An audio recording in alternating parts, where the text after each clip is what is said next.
Home of ক্রিকেটে চলছে BCB presidents কাপের অঘোষিত সেমিফাইনাল, ব্যাটসম্যানদের অবস্থা বেহাল। বিসিবি প্রেসিডেন্টস কাপে রান করতে পারছে না জাতীয় দলের ব্যাটসম্যানরা, বড় রান করতে পারেনি কেউ মুশফিক ছাড়া।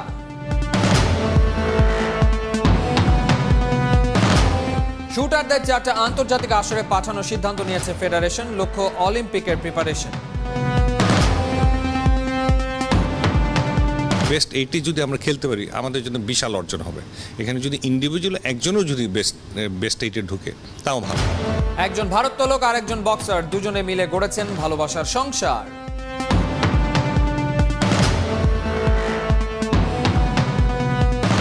চ্যাম্পিয়ন্স লিগের রাতে মাঠে নামছে ডিফেন্ডিং চ্যাম্পিয়ন বায়ার্ন মিউনিখ, প্রতিপক্ষ স্প্যানিশ জায়ান্ট আতলেতিকো মাদ্রিদ।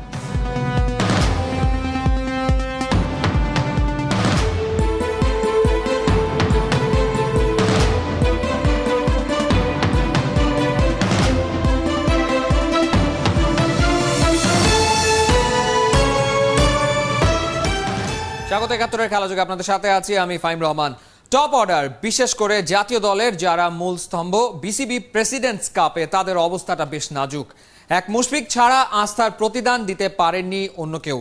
ঘরোয়া আসরেই যদি হয় এই অবস্থা, তবে একবার ভেবে দেখেছেন যদি শ্রীলঙ্কায় যেত কি অবস্থাটা নেওয়া হতো? জাতীয় দলের ক্রিকেটারদের বর্তমান চিত্র তুলে ধরছেন এতেশাম সবুজ।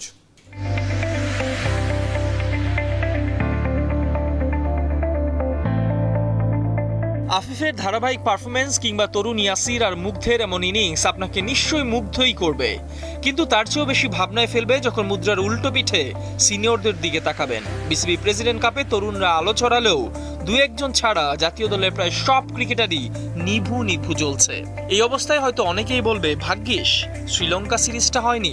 অবস্থা যে ব্যাটসম্যানদের ভালো না সেটা বোঝা যাচ্ছে, এটাও ঠিক। আমি আশাবাদী হয়ে অনেক কথা বলতে পারি, কিন্তু ব্যাটসম্যানদের অবস্থা ভালো না। যদি অবস্থা ভালো হতোই তাহলে আমি যদি আবার ওই উল্টা দিক থেকে বলি যে একটা ডোমেস্টিক টুর্নামেন্টের শেষ পর্যন্ত গিয়ে তো এটা ডোমেস্টিক টুর্নামেন্ট, ডোমেস্টিক বোলার, তাদের বিপক্ষে যদি স্ট্রাগল করতে হয় তাহলে একটা ইন্টারন্যাশনাল ম্যাচে যে কীরকম স্ট্রাগল করতে হতো। এই আসরে জাতীয় দলের ক্রিকেটারদের দুই ভাগে ভাগ করা যাক। নিয়মিত তরুণ যারা খেলছেন আর দলের মূল স্তম্ভ পঞ্চ পাণ্ডবের 3 জন। এদের মধ্যে কেবল মুশফিকই ধারাবাহিক পারফর্ম করছেন। 4 ম্যাচে 1 সেঞ্চুরি 150-তে 173 রান করেছেন।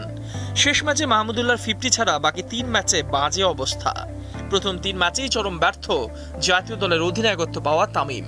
যদিও চতুর্থ ম্যাচে এসে 50-র দেখা পেয়েছেন এই ওপেনার। এবার দেখা যাক জাতীয় দলের তরুণদের কি অবস্থা। আসলে দুরবস্থা।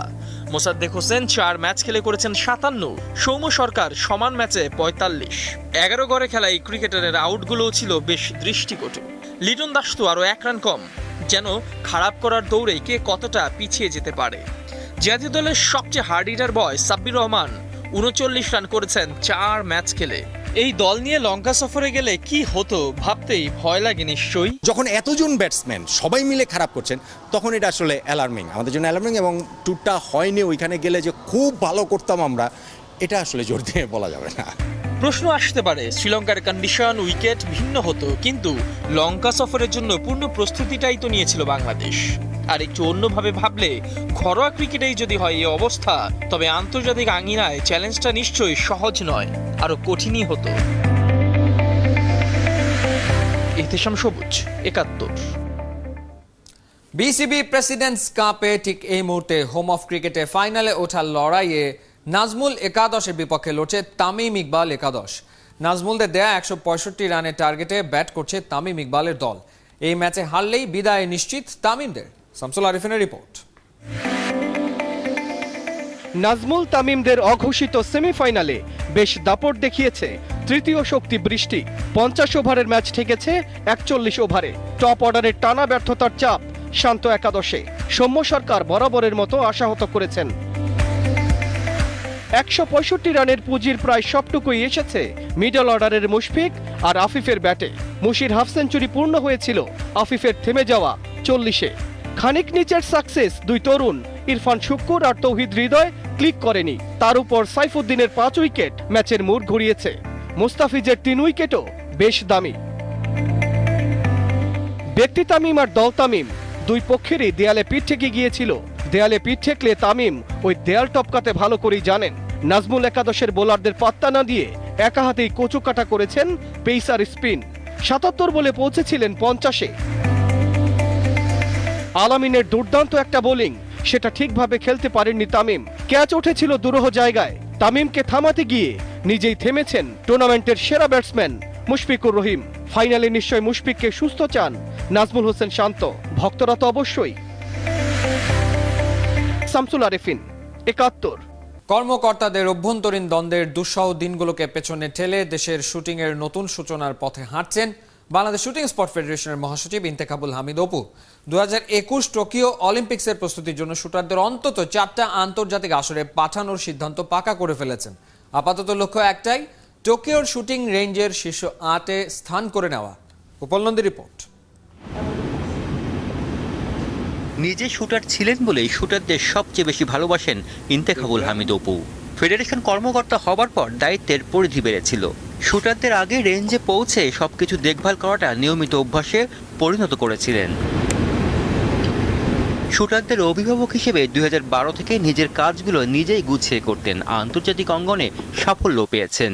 তবে বছর খানেক ধরেই ছন্দপতন। হঠাৎ করেই কর্মকর্তাদের দ্বন্দ্বে থমকে দাঁড়ালো দেশের শুটিং। শুটারদের যেতে হলো রাজস্ব বোর্ডের চৌকাঠে। সব দেখে শুনে হতাশ হয়েছিলেন অপু, তবে দমে যাননি। ভয় নেই, ঠিক হয়ে যাবে সব, এমনটা বলে শুটারদের সান্ত্বনাও দিয়েছিলেন। নিজের প্রতি আত্মবিশ্বাস ছিল। ঠিকই শুটিং ফেডারেশনের আকাশের কালো মেঘ এড়িয়ে একটা রৌদ্রোজ্জ্বল ভবিষ্যতের অপেক্ষায় সবাই। টাইট প্রোগ্রাম করেছিলাম, 6 বছর একটা লং টার্ম আর 4 বছর একটা শর্ট টার্ম আমরা করেছিলাম। এই 2 বছর যাওয়ার পরেই তারপরে শুরু হয়ে গেল একজন পছন্দ করে আরেকজন পছন্দ করে না, এটা একটা দ্বন্দ্ব, বিশাল একটা দ্বন্দ্ব শুরু হয়ে গেল। আমি বিইং এ মহাসচিব, আমাকে কিছু জানানোই হতো না। এই ধ্বংসটাকে তুলে নিয়ে আসাটার জন্য অনেক বড় একটা চ্যালেঞ্জ হয়ে দাঁড়া। যাই হোক, এখন আমরা পিছিয়ে তাকাবো না, আমরা সামনে আগাবো। তো এই স্বপ্ন পূরণ হয়নি, তবে ভালো ফলাফলের সম্ভাবনাও মরে যায়নি। দ্বিতীয়বারের মতো অলিম্পিকে যাচ্ছেন আব্দুল্লাহ হেলবাকি, সাথে পাচ্ছেন উদীয়মান শুটার আতকিয়া হাসান দিশাকে। বাকির যে এক্সপিরিয়েন্স এবং দিশারও যে এক্সপিরিয়েন্স, মেডেল কে পাবে জানি না, বাট বেস্ট 80 যদি আমরা খেলতে পারি আমাদের জন্য বিশাল অর্জন হবে। এখানে যদি ইন্ডিভিজুয়াল একজনও যদি বেস্ট 8-এ ঢুকে তাও ভালো। অলিম্পিকের শীর্ষ 8-এ খেলাটা মোটেও চারটিখানি ব্যাপার নয়। এজন্য দরকার টানা অনুশীলন আর বড় বড় টুর্নামেন্ট খেলে হাত পাকানো। আমরা ট্রেনিং ক্যাম্পটা করতে চাই জানুয়ারি থেকে মার্চ পর্যন্ত। আমাদের একটা মোটামুটি একটা সিদ্ধান্ত হয়েছে জার্মানিতে করব, কারণ জার্মানি থেকে এসে আমরা দিল্লিতে ওয়ার্ল্ড কাপ খেলবো। দিল্লিতে ওয়ার্ল্ড কাপ খেলে আমরা চলে যাব কোরিয়াতে। কোরিয়াতে একটা ওয়ার্ল্ড কাপ আছে, তার 1 মাস আগে আমরা কোরিয়াতে চলে যাব। কোরিয়াতে 1 মাস ট্রেনিং ক্যাম্প করে কোরিয়াতে একটা ওয়ার্ল্ড কাপ খেলবো। তারপরে আমরা বাকুতে একটা ওয়ার্ল্ড কাপ আছে, তো ওই বাকুতেও ওয়ার্ল্ড কাপ খেলবো। তারপর আমরা বাংলাদেশে আসবো, বাংলাদেশে একটা প্রস্তুতি হয়ে তারপর আবার একটা জার্মানিতে ট্রেন হয়ে আমরা অলিম্পিকে যাব। উপাল নন্দী, ৭১, ঢাকা।